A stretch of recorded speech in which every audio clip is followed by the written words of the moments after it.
Stock market originally existed for companies who wanted to raise capital for expansion, to actually ask people to join in as well, to together raise money to grow.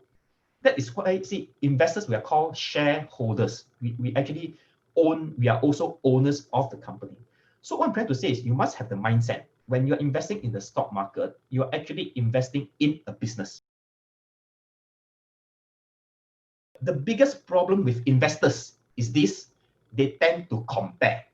So this is where all the nightmare happens, right? Say, for instance, you invest in Tenaga, you make 15% return, you're a happy man, right? You set your objective, you achieve your target, you're a happy man. But the problem is when you start to look at your neighbor, who say, for instance, invest in, say, another company ABC, and your neighbor actually make 30% return. That's well, instead of feeling happy, you feel totally upset.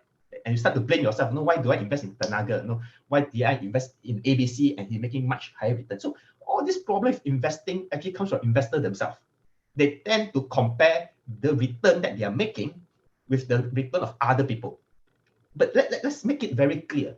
Your investment is your own objective. It has nothing to do with anybody else. A lot of people lose money because they don't know what they're buying. They don't know what they're getting into. They don't know what they're investing. So risk cannot be eliminated. Let's be very realistic. If there's somebody tell you that this is a guaranteed return with zero risk, I can assure you they're lying to you. There is no investment in the world that is zero risk. There is only investment with minimal risk. And how do you minimize the risk is by having the knowledge of what you invest into, right? That is the best risk minimizing strategy, not on products, not on structure. If you know what you're getting yourself into, you minimize the risk. If you absolutely don't know what you're buying into, that is the maximum risk, as risky as it can get. The mindset, in reality, when investing in the stock market, is exactly the same mindset as you're buying something you're very familiar with, a consumable. But ironically, we are using very different mindset when we are dealing with something we buy and we know very well, and we invest in the stock market. So although logically we always say buy low and sell high, but when your emotions start to come in, you start to realize that actually most of the time, we tend to sell low and buy very high. The biggest enemy to investors is actually your own mindset. So this is something you need to tune. Buy low, sell high is a very easy mantra. Everybody knows what's the secret stock market: buy low, sell high. But when it comes to practical, it's very, very difficult.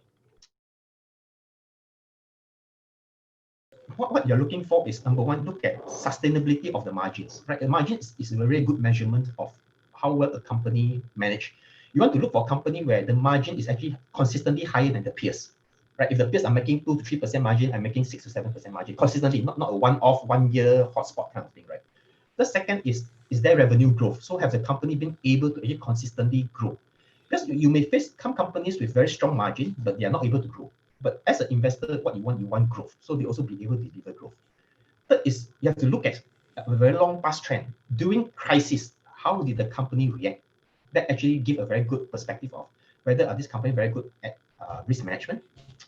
Most important factor, what their competitors are talking about them. So actually you need to do a lot of interviews with their competitors. See, the reality is when you ask a competitor about the other competitor, they usually have nothing good to say about them, right? But if you're able to find a company where even their competitors have something good to say about them, that is basically, you hit a jackpot to a certain extent. It means the management are so very decent that even the competitors respect them.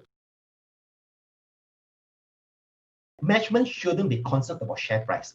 Share price should be concerned by the investors and the market. You as a management, your biggest job is to manage the company, manage the business. Yeah. The share price has nothing to do with your business.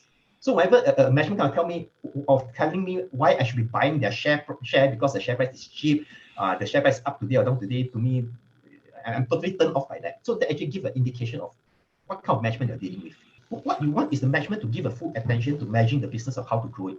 So it is quite common, right? You've noticed whenever some companies where the management focus their shift on running the business towards what is their share price, they are not actually putting the full attention to what they should be doing. Their job is to run the business. Rest is the market's job to determine what is the share price. Yep. If you run your business well, you'll deliver the growth, deliver earnings, your share price will react by itself.